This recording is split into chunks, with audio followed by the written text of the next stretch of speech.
Tekan mulai. Kemana kalian? Berbicara di belakang kelas. Oh, berbicara di belakang kelas. Jadi sudah nggak ingat ada pelajaran PJOK ya? Apa yang kalian bicarakan di sana? Menceritakan Aisyah karena tidak sekolah kami sakit. Oh, Aisyah sakit kemarinnya nih? Sakit apa? Sekolah. Sakit kepala. Ini kan lagi musim panas, itu banyak-banyak minum air putih. Nah, kalian masih ingat nggak keyakinan kelas? Kalau masih ingat, berarti nggak perlu ibu ulang lagi kan poin-poinnya? Nah, jadi yang kalian janjikan ke ibu untuk kedepannya apa? Tidak mengulanginya lagi. Maaf ya Bu. Ya. Oke. Udah jajan? Ya. Nah, kalau mau udah jajan berarti tidak lagi ke kantin, karena sebentar lagi juga akan masuk pelajaran yang lain. Kalian langsung masuk ke ruangan ya. Terima kasih Bu. Ya, jangan ulang lagi ya. Ya. Langsung jalan. Tekan mulai. Kemana kalian?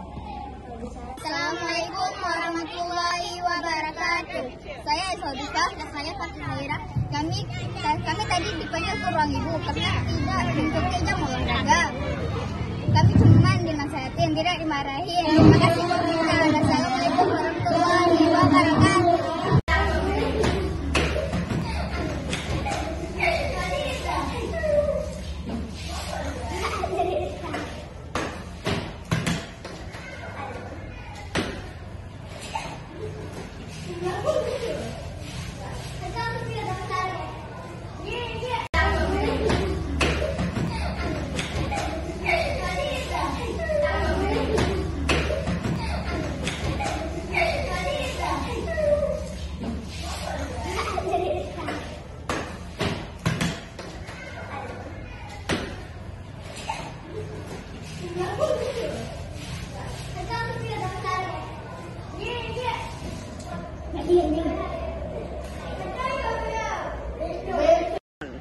Kira-kira kalian tahu nggak kenapa ibu panggil ke sini? Tahu. Kenapa? Karena tadi setelah olahraga kami main bola di kelas. Main bola di kelas? Ya. Bolanya dari siapa? Hari Syarif. Cari bawa bola ke sekolah ya? Ya. Kan udah ibu bilang, perlengkapan olahraga itu sudah disediakan di sekolah. Jadi nggak perlu bawa barang sendiri ke sekolah. Kalau hilang siapa yang mau tanggung jawab? Sekarang ibu mau tanya, masih ingat kan dengan keyakinan kelas yang sudah kita buat? Nah, kira-kira kalian langgar keyakinan apa ini? Disiplin ya. Kira-kira apa yang akan kalian janjikan ke ibu untuk kedepannya?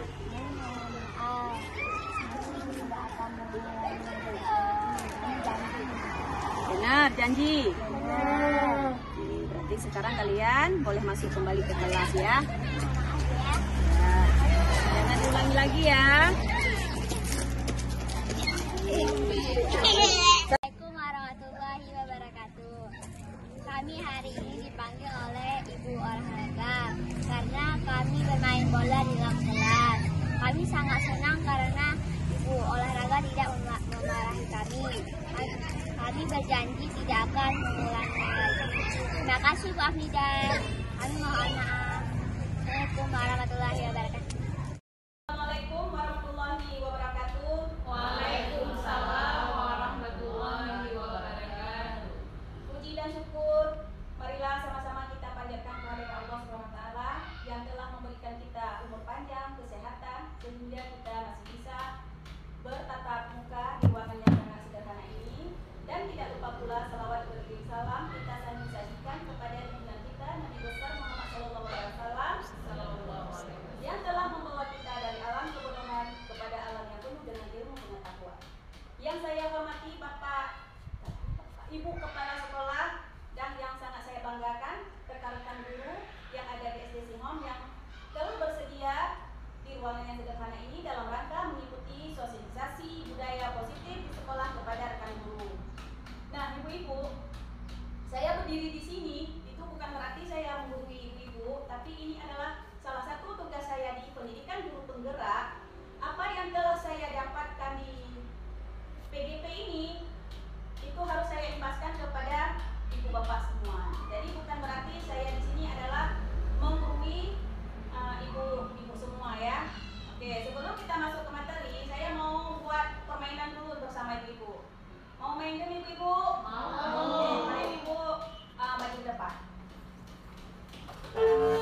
bukan. Belum. Oke.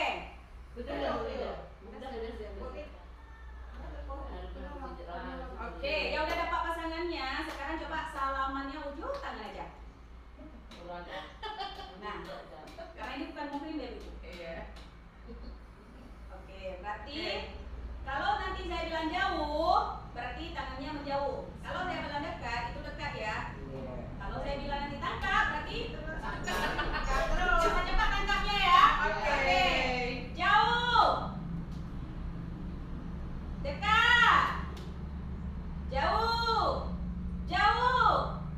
Dekat. Tangkap. Oke, sekali lagi Minggu. Karena kita Hamidah masih belum bisa menangkap. Oke, sekali lagi ya. Jauh. Dekat.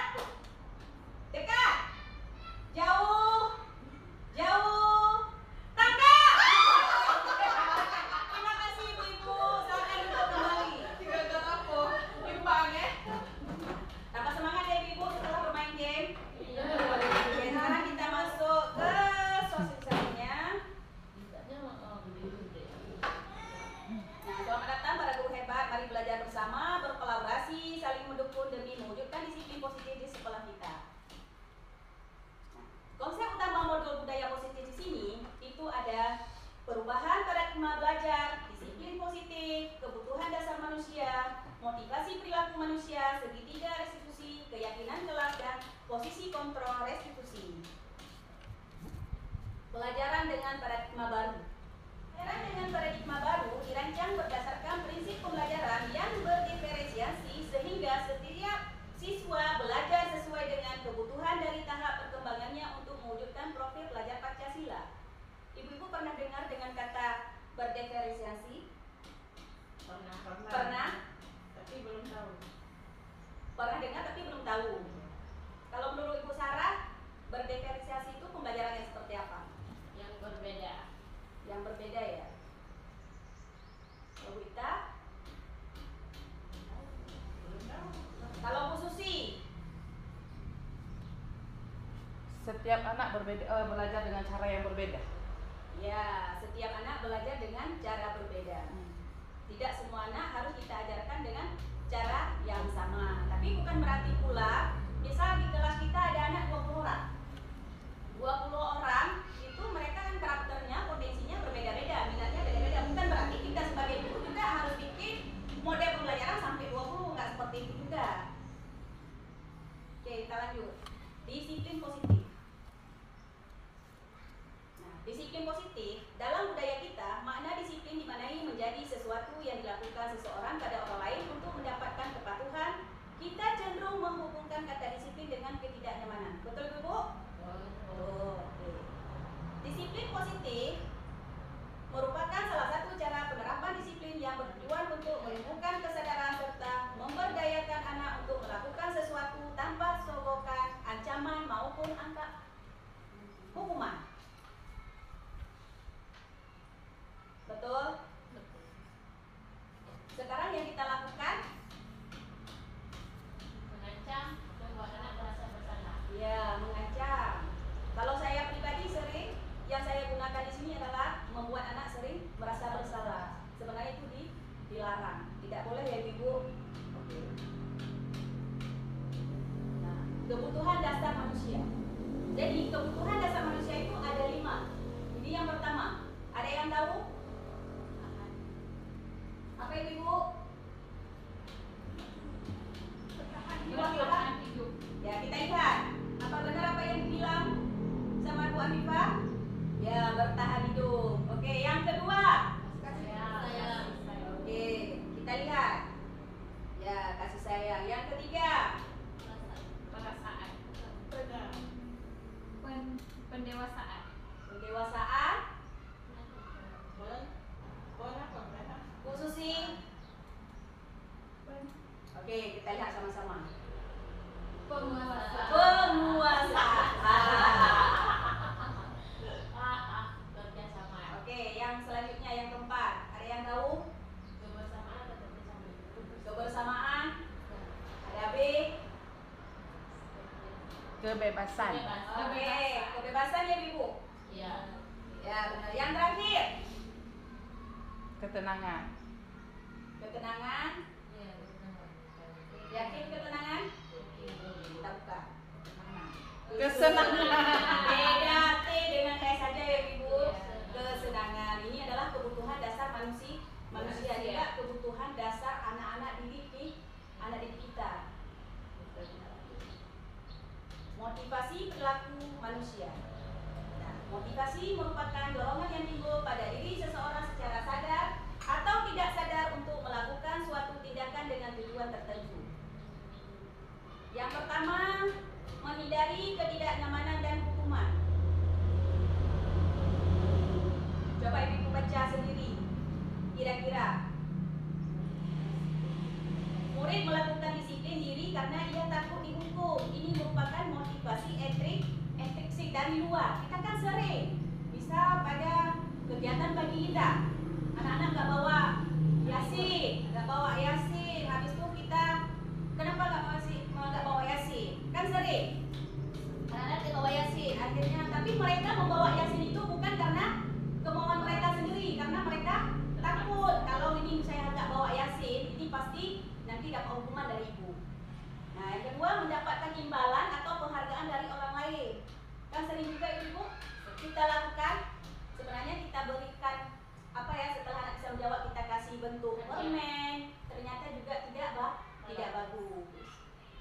Kan sering kita misalnya, kok saya di olahraga sering, siapa yang bisa lari duluan dapat sampai finish duluan akan ibu kasih permen, misal coklat. Ternyata itu juga tidak bagus karena anak mengharapkan sesuatu baru mereka mau melakukan. Itu juga intrinsik, bukan dari dalam diri mereka sendiri.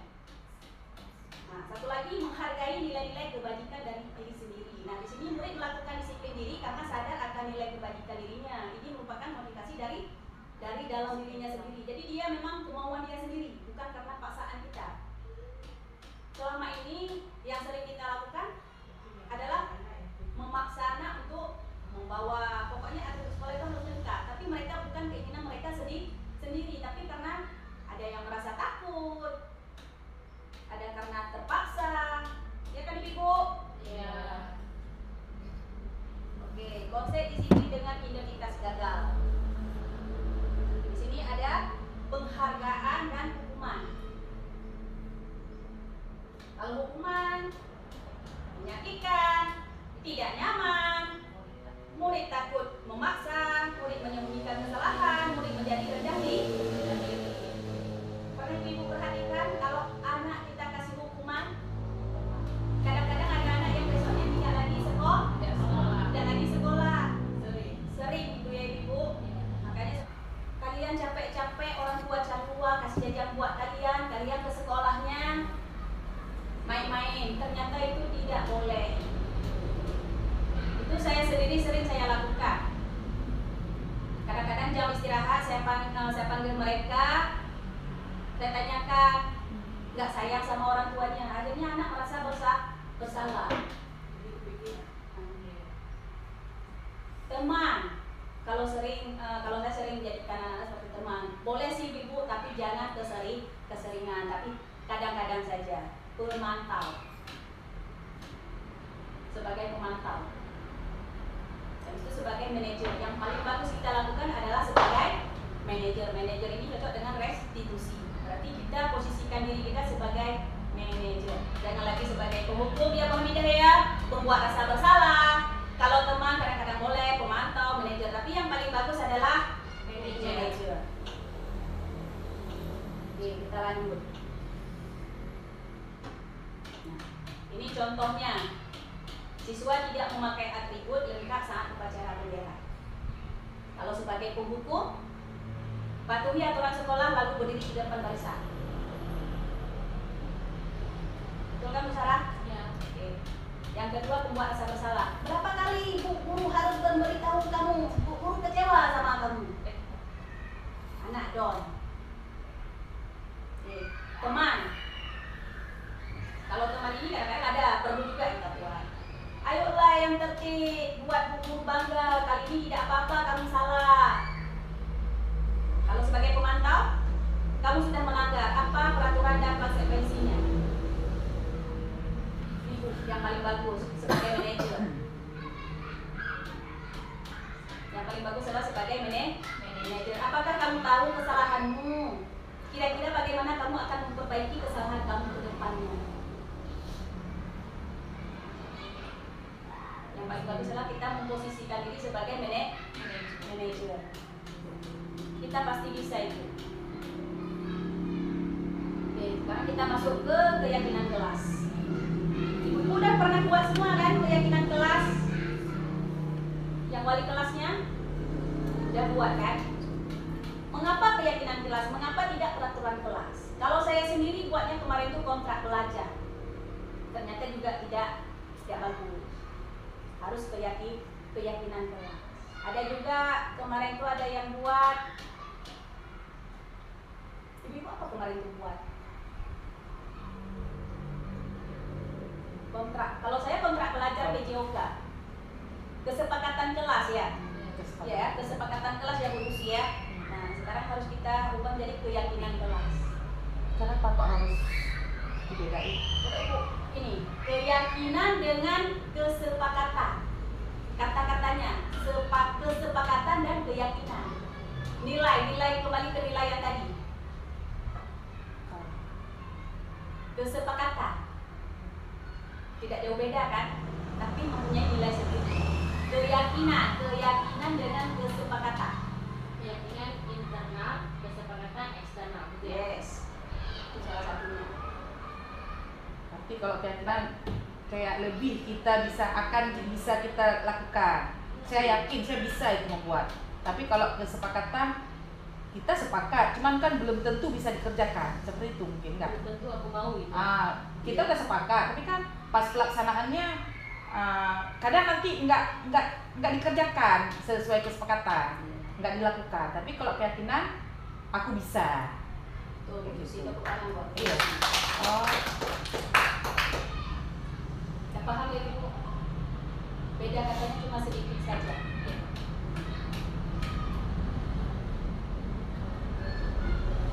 Ini Bu, bagaimana pembentukan keyakinan kelas?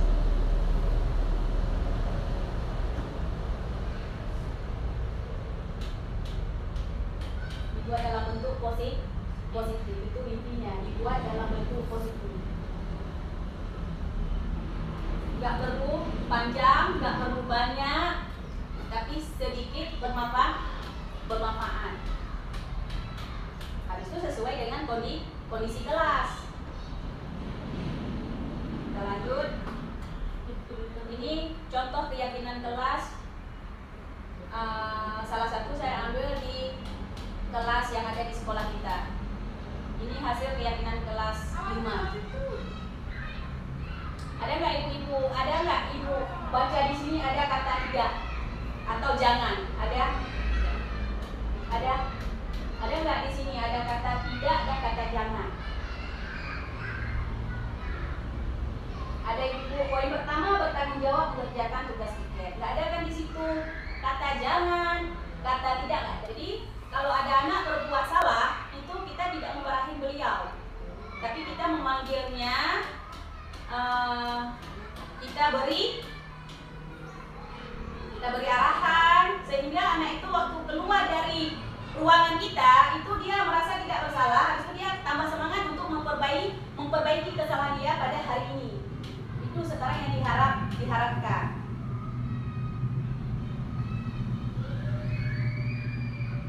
Nah ini Ibu pengertian dari restitusi. Restitusi adalah proses menciptakan kondisi bagi murid untuk memperbaiki kesalahan mereka sehingga mereka bisa kembali pada kelompok mereka dengan karakter yang lebih kuat. Itu kata Gonsel tahun 2004.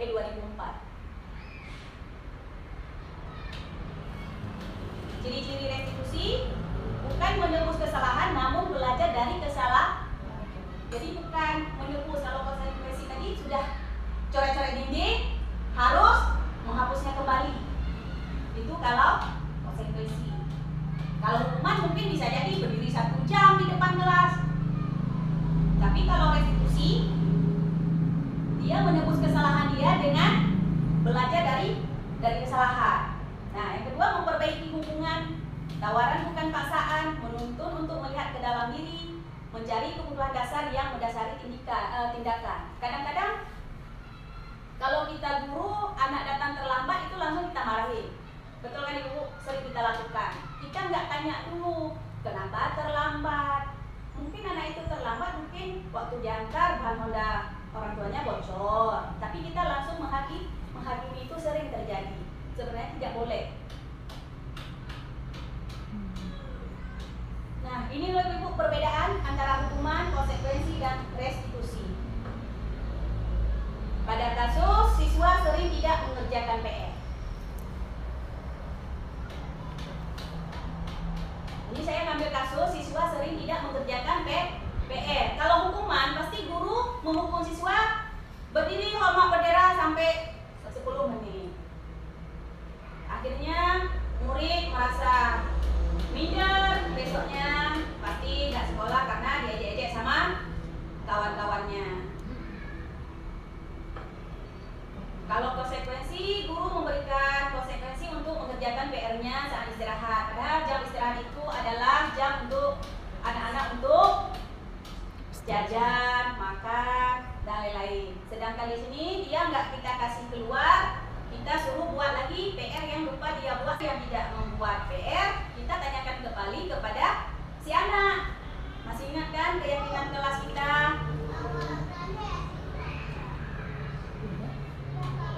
Kita lanjut. Sekarang kita masuk ke 5 posisi kontrol restitusi penghukum. Ini posisi kita loh Ibu, penghukum.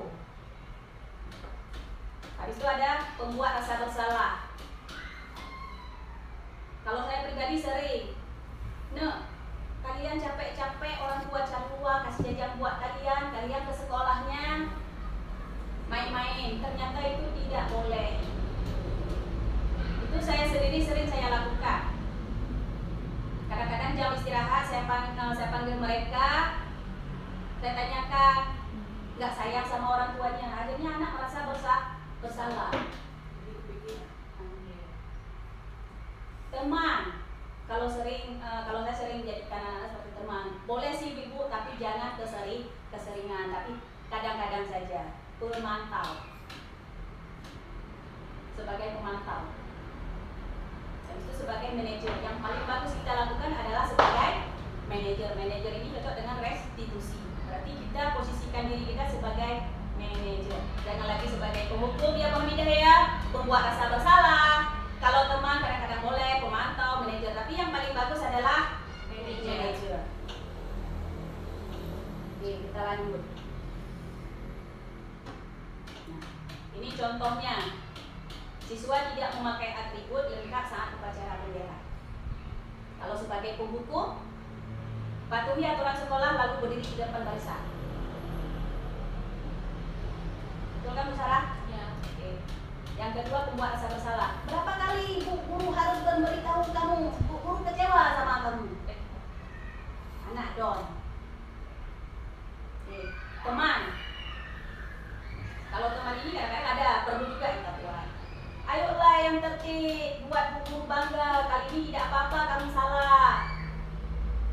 Kalau sebagai pemantau, kamu sudah melanggar. Apa peraturan dan konsekuensinya? Ini Bu, yang paling bagus sebagai manajer. Yang paling bagus adalah sebagai manajer. Apakah kamu tahu kesalahanmu? Kira-kira bagaimana kamu akan memperbaiki kesalahan kamu ke depannya? Yang paling bagus adalah kita memposisikan diri sebagai manajer. Kita pasti bisa itu. Oke, sekarang kita masuk ke keyakinan kelas. Ibu udah pernah buat semua kan keyakinan kelas? Yang wali kelasnya udah buat kan? Mengapa keyakinan kelas? Mengapa tidak peraturan kelas? Kalau saya sendiri buatnya kemarin itu kontrak belajar. Ternyata juga tidak bagus. Harus keyakinan kelas. Ada juga kemarin itu ada yang buat. Ibu apa kemarin itu buat?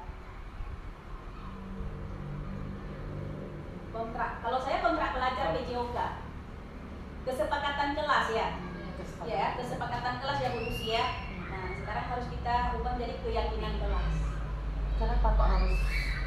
Beda itu. Ibu, ini keyakinan dengan kesepakatan. Kata-katanya kesepakatan dan keyakinan. Nilai kembali ke nilai yang tadi. Kesepakatan. Tidak jauh beda kan? Tapi mempunyai nilai sendiri. Keyakinan dengan kesepakatan. Keyakinan internal, kesepakatan eksternal. Betul ya? Yes. Itu salah satunya. Tapi kalau keyakinan kayak lebih kita bisa kita lakukan. Saya yakin saya bisa itu membuat. Tapi kalau kesepakatan kita sepakat, cuman kan belum tentu bisa dikerjakan. Seperti itu mungkin enggak? Belum tentu aku mau itu. Kita udah sepakat, tapi kan pas pelaksanaannya kadang nanti enggak dikerjakan sesuai kesepakatan, enggak dilakukan. Tapi kalau keyakinan aku bisa.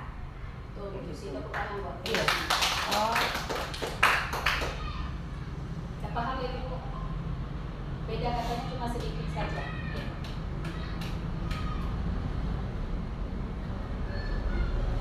Ini Bu, bagaimana pembentukan keyakinan kelas?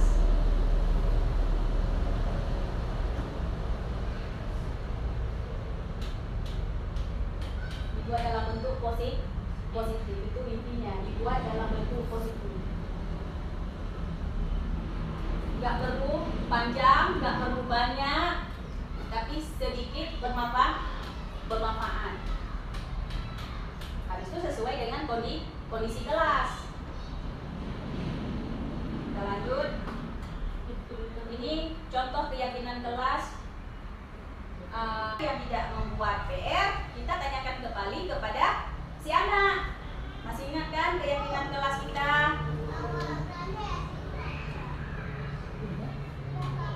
Oke, kita lanjut. Sekarang kita masuk ke 5 posisi kontrol restitusi penghuku. Ini posisi kita loh ibu-ibu, penghuku. Habis itu ada pembuat rasa bersalah. Kalau saya pribadi sering, kalian capek-capek orang tua kasih jajan buat kalian ke sekolahnya main-main, ternyata itu tidak boleh. Itu saya sendiri sering saya lakukan. Kadang-kadang jam istirahat saya panggil mereka, saya tanyakan, nggak sayang sama orang tuanya. Akhirnya anak merasa bersalah. Teman, kalau saya sering jadikan anak seperti teman, boleh sih ibu, tapi jangan keseringan, tapi kadang-kadang saja. Pemantau, sebagai pemantau, dan itu sebagai manajer. Yang paling bagus kita lakukan adalah sebagai manajer. Manajer ini cocok dengan restitusi. Berarti kita posisikan diri kita sebagai manajer. Jangan lagi sebagai penghukum ya Pak Hamidah ya, pembuat rasa bersalah. Kalau teman kadang-kadang boleh pemantau, manajer. Tapi yang paling bagus adalah manajer. Oke, kita lanjut. Ini contohnya, siswa tidak memakai atribut lengkap saat upacara bendera.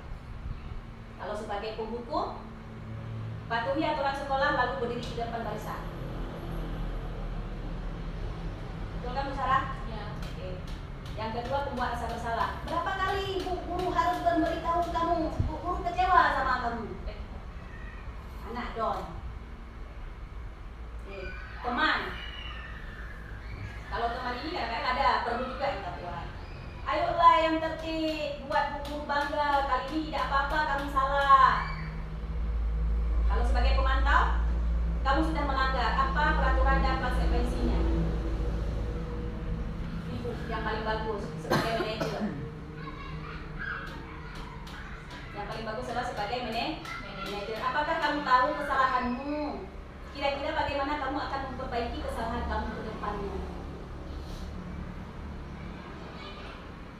Yang paling bagus adalah kita memposisikan diri sebagai manajer. Kita pasti bisa itu. Oke, sekarang kita masuk ke keyakinan kelas. Ibu udah pernah buat semua kan keyakinan kelas? Yang wali kelasnya udah buat kan? Mengapa keyakinan kelas? Mengapa tidak peraturan kelas? Kalau saya sendiri buatnya kemarin itu kontrak belajar, ternyata juga tidak bagus. Harus keyakinan kelas. Ada juga kemarin itu ada yang buat, ibu apa kemarin itu buat? Kontrak. Kalau saya kontrak belajar PJOK, kesepakatan kelas ya. Ya, kesepakatan kelas yang berusia. Nah, sekarang harus kita ubah menjadi keyakinan kelas. Kenapa kok harus dibedain? Ibu, ini keyakinan dengan kesepakatan. Kata-katanya kesepakatan dan keyakinan. Nilai kembali ke nilai yang tadi. Kesepakatan. Tidak jauh beda kan? Tapi mempunyai nilai sendiri. Keyakinan dengan kesepakatan. Keyakinan internal, kesepakatan eksternal. Gitu ya? Yes. Itu salah satunya. Tapi kalau keyakinan kayak lebih kita bisa kita lakukan. Saya yakin saya bisa itu membuat. Tapi kalau kesepakatan kita sepakat, cuman kan belum tentu bisa dikerjakan. Seperti itu mungkin enggak? Belum tentu aku mau itu. Kita udah sepakat, tapi kan pas pelaksanaannya kadang nanti enggak dikerjakan sesuai kesepakatan, enggak dilakukan. Tapi kalau keyakinan aku bisa. Tuh, itu tepuk tangan buat. Iya. Oh. Saya paham ya Ibu. Beda katanya cuma sedikit saja.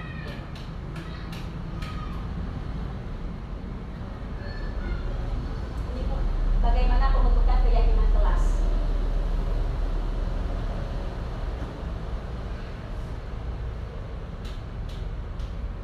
Dibuat dalam bentuk positif, itu intinya. Dibuat dalam bentuk positif.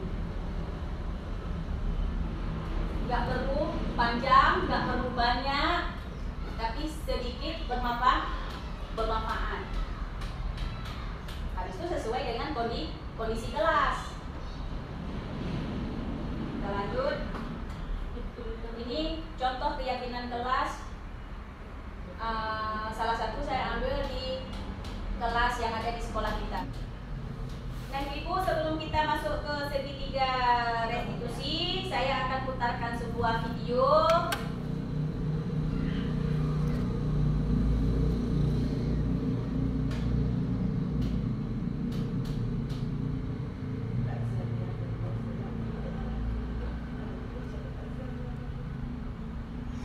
Nah ini loh Ibu videonya. Kalian semua wajib dipegang.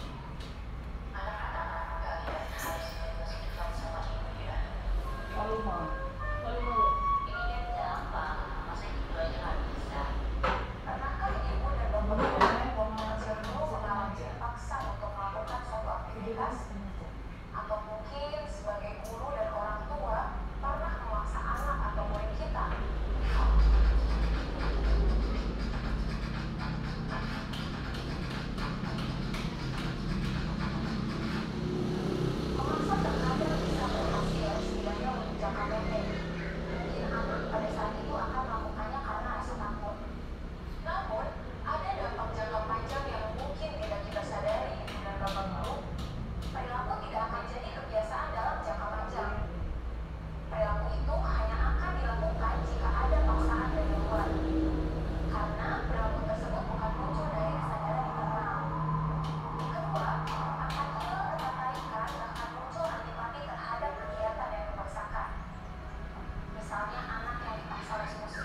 Mulai hari ini, mari sama-sama kita menerapkan disiplin positif di sekolah kita ini, sehingga anak-anak kita menjadi anak-anak yang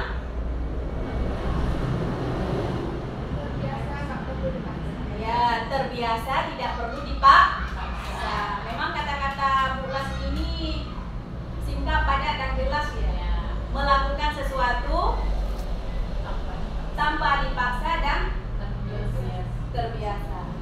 Kalau saya terpaksa dan dipaksa.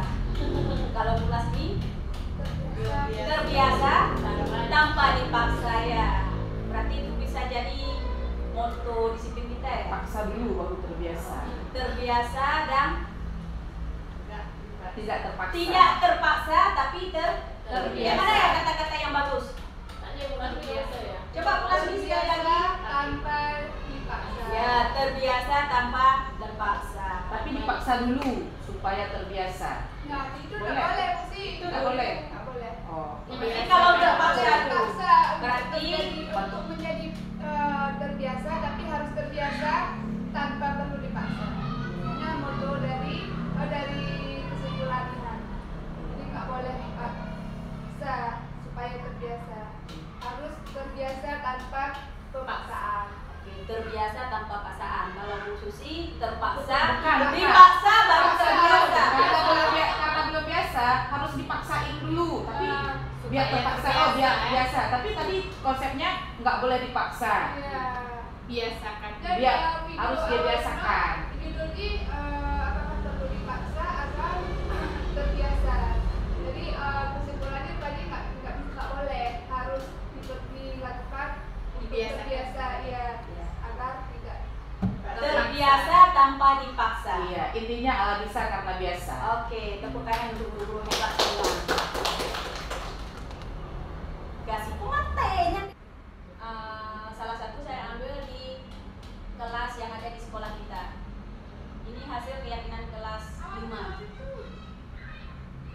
Ada nggak ibu-ibu? Ada nggak ibu baca di sini ada kata tidak atau jangan? Ada? Ada? Ada nggak di sini ada kata tidak dan kata jangan?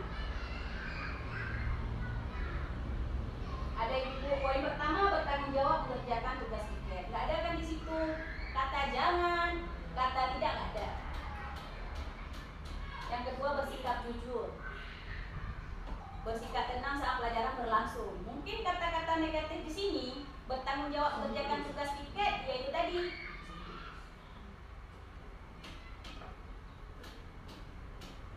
jadi semua kata-kata negatif kita jadikan kata-kata positif. Tidak boleh lagi ada kata-kata tidak dan jangan. Kalau saya sering buat kontrak belajar sama anak-anak, jangan buang sampah sembarangan. Kan ada jangan buang sampah sembarangan. Sekarang diganti kata-katanya menjadi tahun ajaran baru ini ajaran baru ini udah saya ganti, buanglah sampah pada tempatnya. Jadi tidak ada lagi kata jangan buang sampah sembarangan, tapi buanglah sampah pada tempatnya. Saling tolong menolong.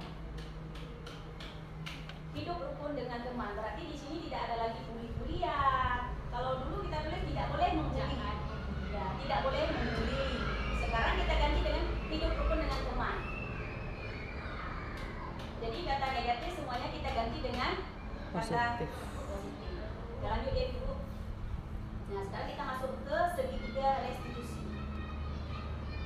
Jadi di segitiga restitusi ini ada 3 tahapan. Ada 3 tahapan. Yang pertama, menstabilkan identitas. Kita panggil si anak, kita tanya, si anak ini dia menjawab sendiri. Bisa kira-kira tahu nggak kenapa Syahrini ibu panggil ke sini? Dia kan akan menjawab. Tahu ibu? Apa kira-kira?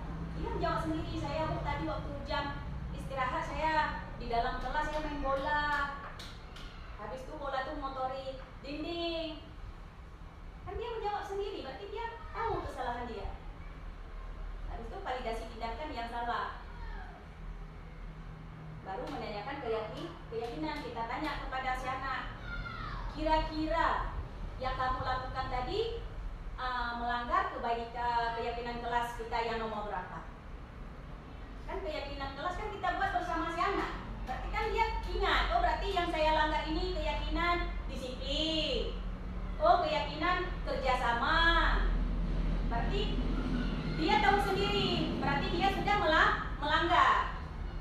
Kita nggak perlu memarahi. Di segi 3 diskusi ini tidak ada kata marah. Akhirnya kita beri dia penguatan, dia keluar dengan rasa tidak bersalah. Pasti dia cerita ke kawan-kawannya, saya tadi dipanggil sama ibu, saya main bola, tapi ibu nggak marah sama saya. Saya janji sama ibu, saya nggak akan mengulanginya lagi. Berarti dari dalam diri dia sendiri. Tapi kalau kita ngancam,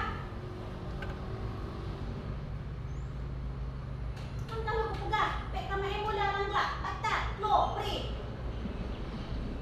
Apa yang dirasakan sama anak? Tertekan. Apa Bu Hamidah yang dirasakan sama anak? Dia udah salah, kita ternak lagi, marah lagi. Akhirnya anak doang nggak mau sekolah lagi. Tapi kalau kita pakai segitiga restitusi, begitu anak keluar, dia bisa cerita sama kawannya, saya dipanggil tadi, saya main bola, tapi ibu nggak marah sama saya. Dan cuma saya udah berjanji sama ibu, saya nggak akan mengulanginya lagi.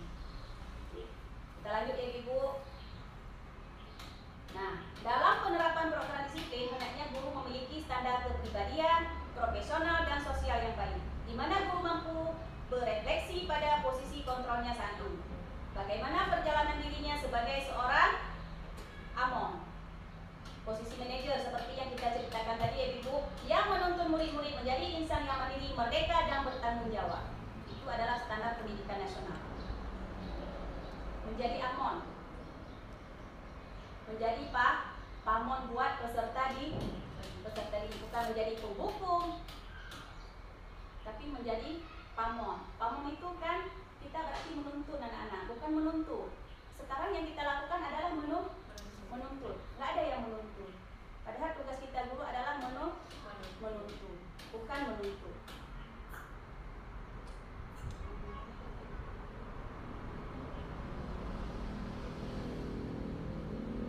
Nah, ada yang ingin ditanyakan ibu-ibu? Bu Sarah, ada yang ingin ditanyakan?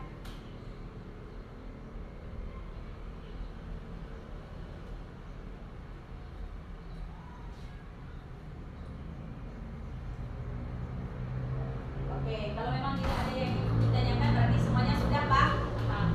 Nah, sekarang saya minta salah satu dari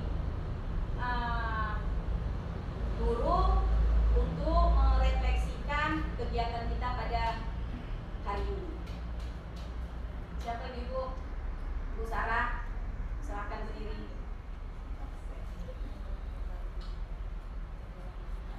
Setelah saya mengikuti sosialisasi lingkungan belajar positif, saya menjadi tahu bahwa keseharian yang saya lakukan itu kurang tepat. Ternyata menghukum itu tidak boleh. Kemudian apa lagi tadi Bu?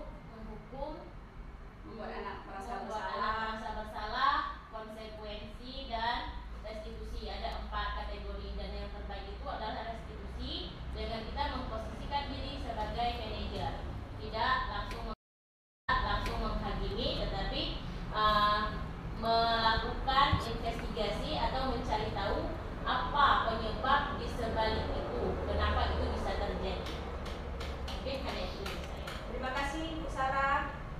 Mungkin dengan berakhirnya refleksi acara sosialisasi ini saya akhiri. Kurang dan lebih dan kurang saya mohon maaf. Assalamualaikum warahmatullahi wabarakatuh. Saya Siti Sarah, rekan kerja atau rekan teman sejawat dari Ibu Hamidah, selaku calon guru penggerak yang sekarang setelah memberikan sosialisasi kepada kami rekan-rekan guru di SD Cihom dengan judul hari ini sosialisasi budaya positif di sekolah kepada rekan guru. Setelah mengikuti sosialisasi ini, saya bertambah wawasan dan bertambah ilmu bahwa kegiatan atau keseharian yang kami lakukan ternyata kurang tepat, seperti memberi hukuman, membuat anak merasa bersalah, kemudian konsekuensi. Itu yang sering terjadi. Kemudian satu lagi yang positif adalah restitusi. Restitusi itu di mana guru diminta untuk menjadi sebagai manajer, tidak langsung menghakimi, tidak menghukum, tetapi mencari tahu penyebab sesuatu itu kenapa bisa terjadi atau kondisi itu kenapa bisa terjadi pada si peserta didik. Mungkin hanya itu refleksi dari saya. Wassalamualaikum warahmatullahi wabarakatuh. Assalamualaikum warahmatullahi wabarakatuh. Saya Sulasmi, rekan kerja dari Ibu Ahmidah. Jadi dari sosialisasi yang saya dapatkan hari ini dari Ibu Ahmidah, saya mendapat pembelajaran bahwa kita harus menerapkan disiplin positif baik dari di lingkungan keluarga maupun di sekolah. Itu kita laksanakan disiplin positifnya dengan tujuan agar menghindari tindak kekerasan. Jadi tindak kekerasan yang kita lakukan dulu misalnya dengan hukuman berdiri di lapangan itu dapat menghindari dan tidak kita lakukan lagi. Untuk pemecahan masalah, jika misalnya ada siswa yang membuat kesalahan, kita dituntut untuk menjadi penuntun bagi mereka agar mereka dapat menyelesaikan masalahnya sendiri. Hanya itu yang dapat saya ambil dari refleksi hari ini. Assalamualaikum warahmatullahi wabarakatuh.